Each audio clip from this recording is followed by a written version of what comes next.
Either give your room to my parents or pack your things. My daughter-in-law, Chloe, screamed the words across the dinner table. My son, Ethan, just stared at his plate. They thought I was a weak, retired clerk with nowhere to go. They thought they had broken me. They were about to learn that silence isn't weakness. It's the calm before the storm. And my storm was about to flatten their world. If you're listening to this, subscribe and let me know where you're watching from. It helps to know I'm not alone in this crazy world. My name is Arthur Peterson, and this is the story of how I lost my son, but found my dignity. The lasagna was cold. The cheese on top had hardened. It looked like orange plastic. Sunday dinner used to be my favorite time. Now it felt like a courtroom.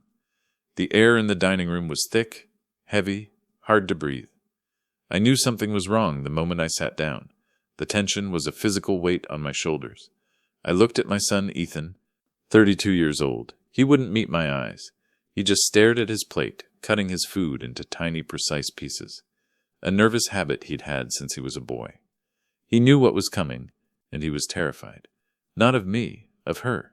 Next to him sat Chloe, his wife, Tink. Tink, Tink. Her fingernail tapped against her wine glass, a sharp metallic sound. It scraped against my nerves. She wasn't eating. She was waiting. She was preparing for battle. And I was the target. This wasn't a dinner. It was an ambush. This house, this solid brick house on a quiet street. It was mine. My wife, Margaret, and I bought it 40 years ago. We were careful. I was a government clerk. Steady job. Modest pension. We saved. We paid off the mortgage early. This house was our sanctuary. It was everything we built together. A lifetime of sacrifice. When Margaret passed away 2 years ago, the silence was deafening. The house felt too empty. The silence echoed off the walls, a constant reminder of my loss. So when Ethan and Chloe needed a place, struggling with loans and rent, I welcomed them. I wanted the noise back. I wanted my family close. It was supposed to be temporary. That was 18 months ago. And the temporary was starting to feel very hostile. We need to talk about the living situation, Arthur. Chloe announced it suddenly. She set her glass down with a definitive click. The tapping stopped. The attack began. I braced myself. I knew this was about her parents moving closer to the city. All right, I said. My voice was steady, calmer than I felt. What about it? My parents arrive in 2 weeks, she said. Her tone was sharp, businesslike, like she was firing me from my own home. They are selling their house and moving in here. Permanently. Permanently. The word hung in the air, ugly and heavy. My house was suddenly feeling very small. The guest room is ready, I said. I tried to be accommodating, tried to keep the peace. I put fresh sheets on the bed yesterday. Chloe laughed. A short, harsh sound, like barking. There was no humor in it, only contempt. The guest room? That tiny box? She sneered. Arthur, be realistic. They need space. They need comfort.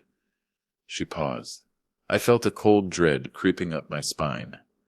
I knew what she was going to say next. They need the master bedroom. The master bedroom. My room, the room I shared with Margaret for 4 decades. The room where her scent still lingered. A faint hint of lavender. Her favorite quilt was still on the bed. Her watercolored paintings hung on the walls. It was the only place I still felt her presence.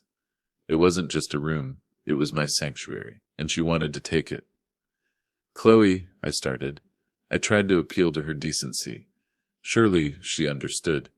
That is my room. It's where I sleep. It's where Margaret and I... She cut me off, her voice rising. She stood up suddenly. Her chair scraped loudly against the hardwood floor. The sound was like a gunshot. The pretense of a polite dinner was gone. This was war. She shot a finger at me.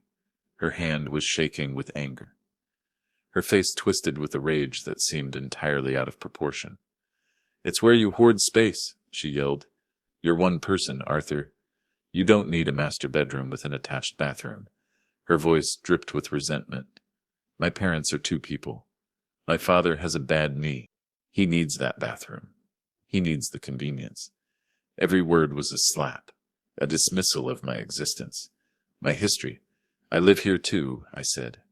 My voice was tight. My hands trembled under the table. I clenched them into fists. You exist here, she corrected sharply. The distinction was clear and cruel. Ethan and I pay the utilities now, she continued, her voice getting louder. We buy the groceries. You just take up room. That stung. More than I expected. I wasn't a burden. I fixed the faucet. I mowed the lawn. But to her, I was just an obstacle. An inconvenient piece of old furniture. I looked at Ethan, my son, the boy I taught to ride a bike. Ethan? I pleaded. My voice cracked. I searched his face for support. For recognition. For anything. Ethan finally spoke. His voice was barely a whisper. He still wouldn't look at me. Gloria, honey, he mumbled, staring at his plate. Maybe we can convert the basement. It was a weak attempt, a pathetic surrender. He was just trying to avoid the conflict, at my expense. The basement? Chloe shrieked. She turned her fury on him. Are you serious? Put my parents in the damp, dark basement, while your father sits upstairs like a king. She whipped her head around, her eyes locking on mine. Absolutely not. The time my discussion is over, Arthur, she hissed. This is happening. She leaned over the table, her eyes blazing with an entitlement that chilled me to the bone. It was a cold, calculating greed. Then came the ultimatum. The words that changed everything. Either give your room to my parents or pack your things. The words echoed in the silent room, ugly and raw. I looked at Ethan again. He said nothing. He didn't defend me. He didn't remind her that this was my house. His silence was his betrayal. It was louder than Chloe's shouting. It was the sound of my heart breaking. A strange feeling washed over me. I expected anger, devastation, but I didn't feel either. I was just tired and strangely calm. A cold clarity settled over me, sharp and precise. I looked at Chloe, at her angry, greedy face, and I realized something very important, something she had missed, Cleansel. She thought I was weak, helpless, a broken old man, living on a small pension, with nowhere else to go. She was wrong. So very wrong. I slowly wiped my mouth with the napkin, placed it carefully on the table. I pushed my chair back and stood up. I didn't raise my voice. I just looked at her. A calm, steady gaze. Very well, I said. My voice was clear and even. Chloe looked surprised. She expected a fight. She expected me to beg, to crumble. So you'll move into the guest room, she asked. A triumphant smirk played on her lips. She thought she had won. No, I said. The smirk faltered. The triumph drained from her face. I'll pack my things, I continued. I'll be out by the end of the week. Ethan looked up sharply, his eyes wide with shock. The color drained from his face. Dad, what? He stammered. Where will you go? You can't just leave. I looked at my son, the stranger who wore his face. That is no longer your concern, Ethan, I said. The words tasted like ash in my mouth. I wouldn't want to take up room. I turned and walked out of the dining room. I left them standing there in stunned silence. I didn't look back. I climbed the stairs to my room, the master bedroom. I closed the door softly behind me. The room was dark. Moonlight streamed through the window. It smelled like lavender, like Margaret. I walked over to the closet. I reached up to the top shelf, behind a stack of old photo albums. My hand found what I was looking for, a thick, leather-bound folder. I sat on the edge of the bed I shared with Margaret. I opened the folder. Inside were bank statements, investment portfolios, brokerage accounts, numbers that represented a lifetime of sacrifice. Chloe and Ethan saw a retired clerk, a man barely scraping by. They never bothered to ask the truth. They didn't know that Margaret and I didn't just save. We invested quietly, carefully, for 40 years, while they were busy racking up debt on expensive cars and fancy vacations. We were building security. We didn't live large, but we were comfortable, very comfortable. They hadn't underestimated me. They had underestimated us. I picked up my phone. I dialed a number I'd saved months ago, when I first saw the writing on the wall, when the respect turned into resentment. I knew this day would come. Kevin, it's Arthur Peterson. Kevin, my realtor. An old friend, a sharp man I trusted. Kevin chuckled on the other end. I was wondering when you'd call, Arthur. The property is still available. Are you ready to proceed? I looked out the window, at the quiet street below, at the life I was leaving behind. Yes, I said, my voice steady, resolute. I'm ready. The next morning, the atmosphere in the house was icy, silent. I was making coffee in the kitchen. Ethan walked in. He looked like he hadn't slept. His eyes were red and puffy. Dad, please don't do this, he pleaded. Chloe was upset last night. She didn't mean it. I looked at my son. His eyes darted nervously towards the stairs. He was still defending her, still choosing her. She meant every word, Ethan, I said softly. And so did I. But where will you go? He asked, his voice cracking. Do you need money for a deposit? I can help you find a small apartment. Maybe a retirement community. A retirement community. That's where he thought I belonged. Small, cramped, waiting to die. He still didn't get it. He still saw me as weak, dependent. I'll be fine, son, I said, pouring my coffee. My hand was steady. Don't worry about me. Chloe came down the stairs, dressed in an expensive suit. Her expression was hard, cold. I see you haven't started packing yet, she said coldly. I will, I replied. You better, she snapped. We need to start painting. My parents are used to a certain standard of living. A certain standard of living. In my house, the arrogance was breathtaking. She brushed past me, leaving a cloud of expensive perfume. I watched her go, feeling a profound sense of loss. Not for the house, but for the family I thought I had. Later that morning, I met Kevin. We stood on the sidewalk across the street from my house. Directly opposite was a beautiful 2-story house, much larger and newer than mine. Wide front porch, large bay windows, a perfect lawn. It was elegant, stately. I knew Chloe loved that house. She obsessed over it. She called it her dream home. It had gone on the market a few months ago. The price was steep, but not out of my reach. Are you sure about this, Arthur? Kevin asked, looking at the house. It's a lot of house for one person. It's extravagant. I'm sure, I said, smiling faintly. I want the view of my old life, the view of the consequences of their actions. Kevin grinned. All right, then, let's make the offer. A cash offer, above asking. That should ensure a quick closing, and it will definitely ruffle some feathers. A cash offer. The words felt good. A reminder of the security Margaret and I had built, a security they never bothered to see. We closed on the house in true days. I had the liquidity. The previous owners were thrilled and agreed to move out immediately. Back at the old house, the tension escalated. It became unbearable. Chloe, emboldened by my apparent surrender, started taking over. She acted as if I was already gone. She began moving my things out of the master bedroom before I could pack them. I came home one afternoon to find my clothes piled in the hallway, my books stacked in boxes, my life dismantled and discarded. But that wasn't the worst part. The real betrayal was still waiting in the shadows. I walked past the trash bins on the side of the house, and I saw it, a flash of familiar color in a black garbage bag. Blues and yellows.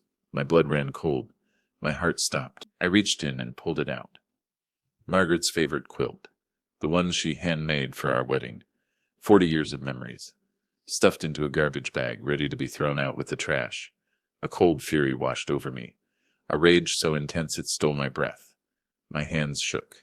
I walked into the house. Chloe was in the living room, looking at paint samples. She didn't even look up. What is this? I asked, my voice trembling. I held up the quilt. Chloe glanced at it dismissively. We need to paint the room, Arthur. Your things were in the way. She shrugged. And that quilt is ancient and ugly. It smells like mothballs. I threw it out, ancient and ugly. It was a piece of Margaret, a piece of our love, and Chloe had treated it like trash.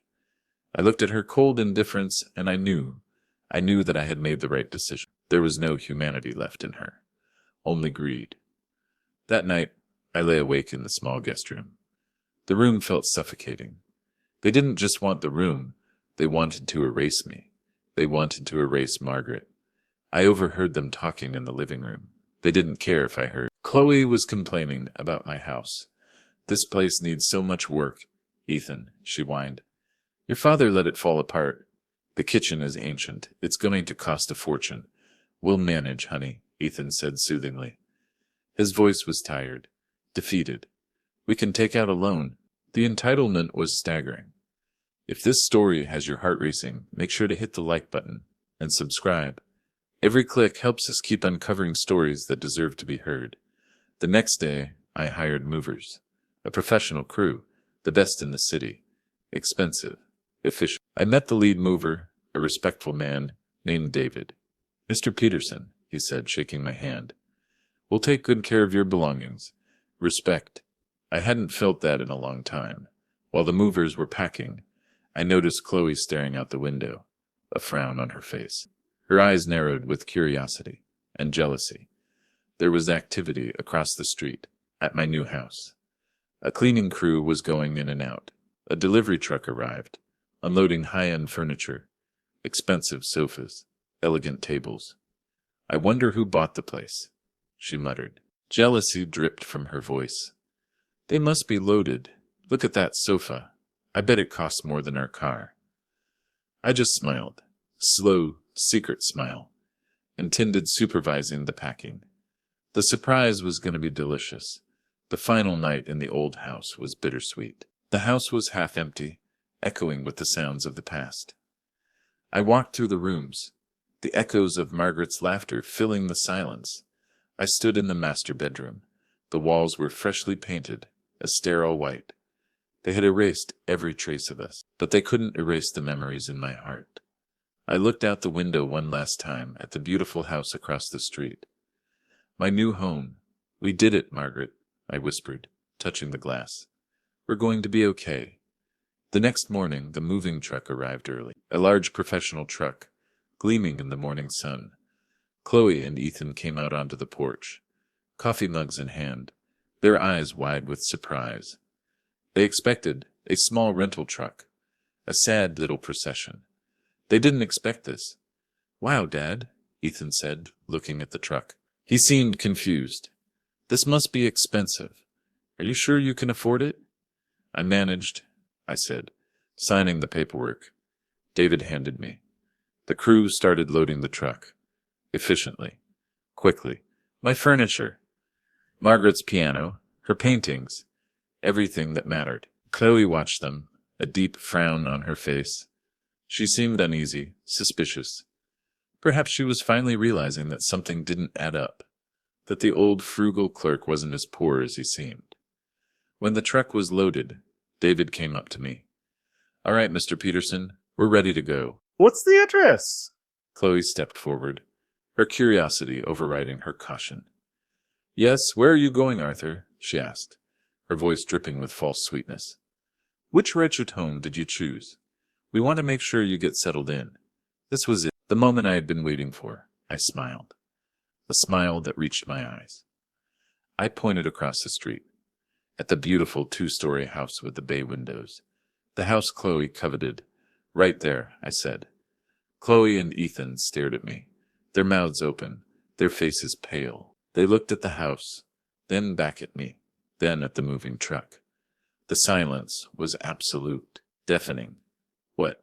Chloe whispered, trembling. The coffee mug slipped from her head and shattered on the porch. The sound was like a gunshot. That's impossible, she stammered. That house costs a fortune. It's worth twice what this one is. How could you afford that? It does, I agreed, my voice calm, and I bought it. In cash. The realization hit them like a physical blow. Their greed. Their entitlement. Their profound miscalculation. They had underestimated me. They had dismissed me. And now they had lost everything. Ethan looked like he was going to be sick. Chloe was hyperventilating. I walked down the steps of the old house, the house I had shared with Margaret, and crossed the street. I didn't look back. I opened the door of my new home and stepped inside. It was spacious and bright, filled with natural light. The smell of fresh paint and lemon polish filled the air. It felt like home. The movers started unloading. I directed them where to put everything. Margaret's piano in the living room. overlooking the garden. Later that afternoon, I was setting up my new office. In the front room, the one with the large bay window overlooking the street. I placed my desk right in front of the window. The view was perfect. I looked out and saw Chloe and Ethan standing on the porch of the old house, staring at my new home. They looked small, defeated, lost. They had thrown away a lifetime of love and security for a master bedroom. I felt a surge of triumph, but it was quickly followed by a wave of sadness. I had won the battle, but I had lost my son. I raised my hand and waved at them. A slow, deliberate wave. Chloe gasped, her hand flying to her mouth. She stumbled back, as if struck, and collapsed onto the porch swing. I could hear her sobbing from across the street. Ethan just stood there, frozen, pale as a ghost. Their world had collapsed. I turned away from the window and sat down at my desk. I picked up a picture of Margaret, her smiling face looking back at me. I was home. The weeks that followed were a study in contrasts. My life became a peaceful rhythm, quiet, calm. I settled into the new house. It was grand, yes, but every corner represented the hard work Margaret and I had put in. It was a monument to our life together. I hired a decorator. We chose colors Margaret loved. Soft blues and warm yellows. Her presence filled the new house, no longer stifled by tension and resentment. Across the street, the atmosphere was chaotic, toxic. A few days after I moved in, Ole's beat-up moving van arrived at the old house. Chloe's parents, the Davises, had arrived. I watched from my office window. Mr. Davis was loud, booming. Mrs. Davis seemed shrill. They looked tired and irritable. I saw Chloe directing them, her gestures sharp and frantic. Ethan stood by, looking exhausted and miserable. He looked like a servant, not a homeowner. It didn't take long for the cracks to show. One afternoon, I was tending to my new rose bushes. Margaret loved roses. When I overheard a loud argument coming from the old house. The windows were open. "I can't believe you let him do this." It was Mr. Davis. His voice boomed with arrogance. "I didn't let him do anything," Chloe shrieked back. Hysterical. "I didn't know the old man had money. He always acted so poor. Clipping coupons." "You should have known," Mrs. Davis chimed in, her voice shrill. "You lived with him. How could you be so stupid? You let a fortune slip through your fingers. He tricked us." Chloe cried. "He manipulated us. He played us." I shook my head. Tricked them. I had simply lived my life frugally. It was their own greed that had blinded them. They saw what they wanted to see, a weak old man, easily manipulated. The arguments continued daily, loud, vicious. The Davises were not happy. The master bedroom wasn't up to their standards, especially compared to the house across the street. "The bathroom is too small," I heard Mrs. Davis complain, "and the kitchen is ancient." "I expected better, Chloe. You told us this would be an upgrade." Chloe's dream was quickly turning into a nightmare, a prison of her own making. Ethan looked like a shadow of his former self, pale, thin, haunted. He avoided eye contact with me whenever he saw me. The weight of his betrayal and the consequences of his silence were clearly crushing him. One evening, about a month later, there was a knock on my door. I opened it to find Ethan standing there, broken. "Dad," he whispered, trembling, "can I talk to you? Please." I hesitated. The wound was still fresh, the memory of his silence still vivid.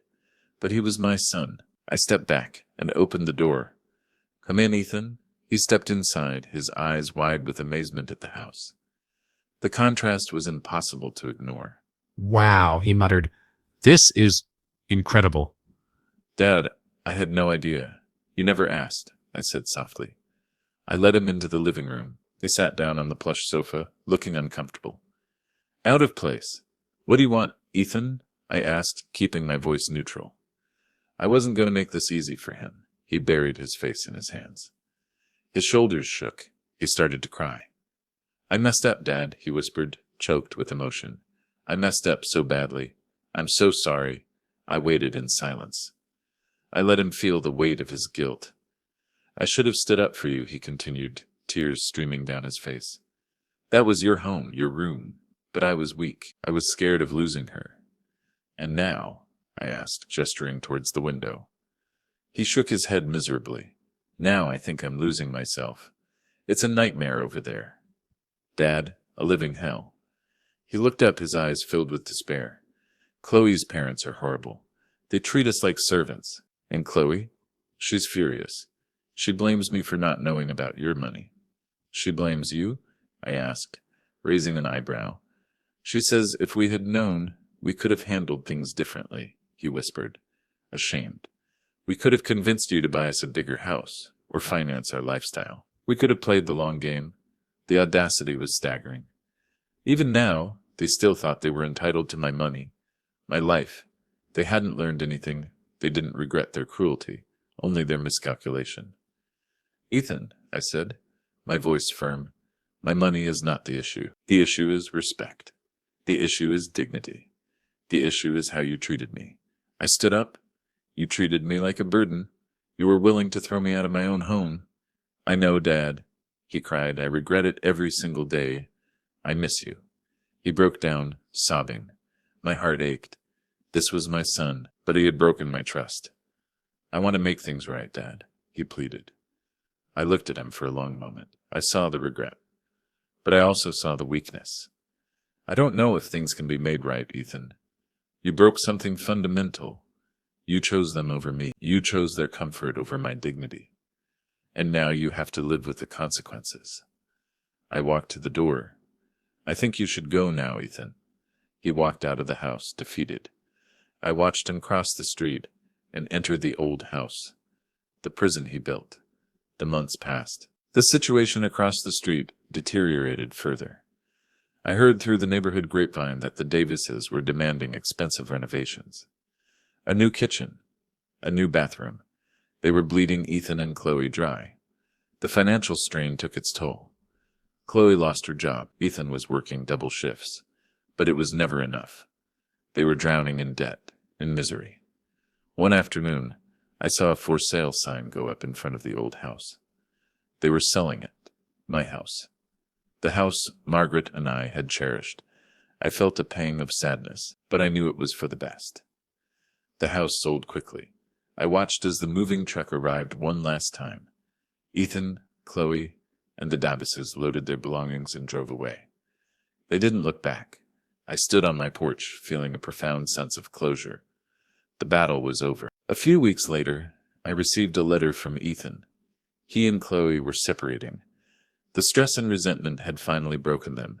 He was moving to a small apartment in another city, trying to rebuild his life from scratch. You were right, Dad, he wrote. It wasn't about the money. It was about respect. And I failed you. I failed Mom. I hope one day I can become the man you always wanted me to be.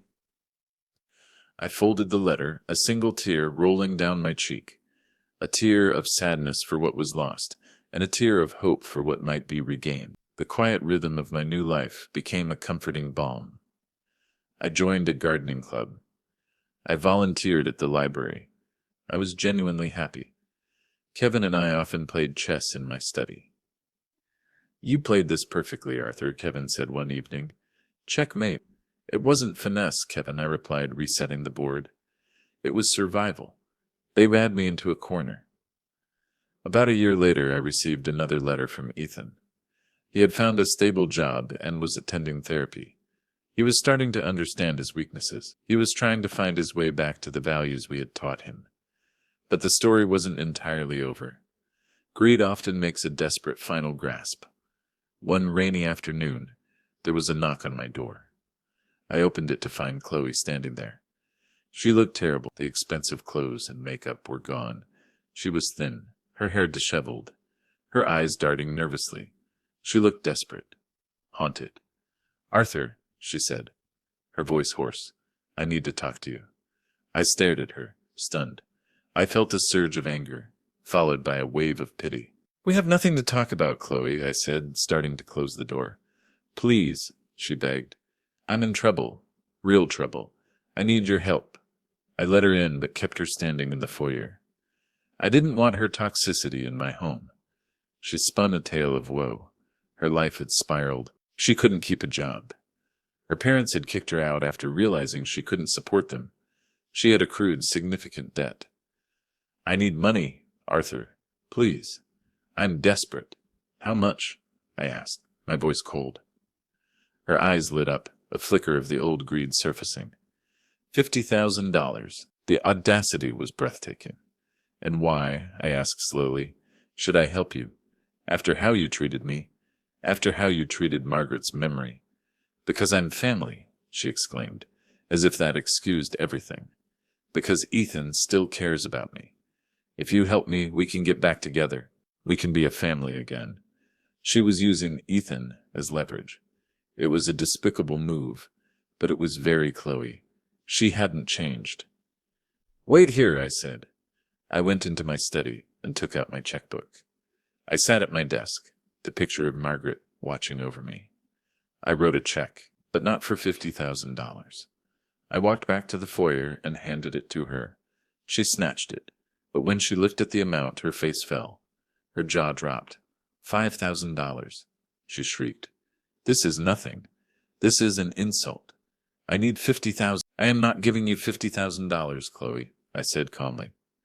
I am not rewarding your greed, but I am giving you a chance you don't deserve. I looked her straight in the eye. That is enough money for a deposit on a small apartment, and a month's expenses. It's enough to start over. If you use it wisely, that is all you are getting from me, I said firmly. If you waste it, don't come back. Ever. She realized I was no longer the weak old man she thought I was. I was in control. You owe me, she spat, her voice filled with venom. You ruined my life. You ruined my marriage. I didn't ruin your life, Chloe, I said, my voice steady. Your greed did. Your entitlement did. You ruined your own life. I opened the door. Now get out of my house. She stormed out, slamming the door behind her. I never saw Chloe again. The incident with Chloe solidified my resolve. I needed to protect my assets. My legacy. I met with my lawyer, Sarah Jenkins, a sharp, compassionate woman. We set up an ironclad trust. I left a portion of my estate to Ethan, contingent upon him maintaining a stable life. The rest, the bulk of my wealth, I donated to a charity that Margaret supported, a scholarship fund for underprivileged children. It was what Margaret would have wanted. We never cared about building a dynasty. We cared about making a difference. Years passed. My life continued in its peaceful rhythm. Ethan and I slowly rebuilt our relationship. It was never the same. The scars remained, but we found a way to connect, to forgive. He found his footing. He became a teacher, a profession that suited his newfound patience and empathy. He remarried, a kind, gentle woman named Sarah, who understood his past and supported his journey. One Christmas, Ethan and Sarah came to visit me. They brought their newborn daughter. I held my granddaughter in my arms. This tiny, perfect creature, a symbol of hope, of redemption. I felt a profound sense of peace. She looked up at me with wide, trusting eyes. We named her Margaret, Ethan said, his voice thick with emotion. I looked at him, tears filling my eyes. The name hit me harder than I expected. A tribute to the woman we both love. She's beautiful, Ethan, I whispered, my voice choked with emotion. She's perfect. We sat in the living room, surrounded by Margaret's paintings, the Christmas tree twinkling in the corner. The house was filled with love and laughter, the way it was always meant to be. I'm proud of you, Ethan, I said, looking at my son, the man he had become. You became the man I always knew you could be. He smiled, a genuine, heartfelt smile. I learned from the best, Dad. The journey had been long and painful, marked by betrayal, greed, and loss, but also by resilience, redemption, and the enduring power of love. I looked out the office window at the quiet street below. The sun was setting, casting a warm golden glow over the neighborhood. I thought about the night Chloe gave me the ultimatum, the night she thought she had broken me, the night she underestimated the quiet strength of a man who had spent a lifetime building a solid foundation. I hadn't just bought the house across the street. I had bought my freedom. I had bought my dignity. And as I sat there surrounded by my family, I knew that the true value of wealth wasn't in the money. It was in the freedom to live life on your own terms. The freedom to choose respect over obligation. I was Arthur Peterson, and my victory wasn't in the shock on their faces when I waved from my window. My victory was in the quiet peace of a life well lived. Thanks for listening. Please rate our story in the comments. If you enjoyed it, don't forget to subscribe. Your support means a lot, because your time matters.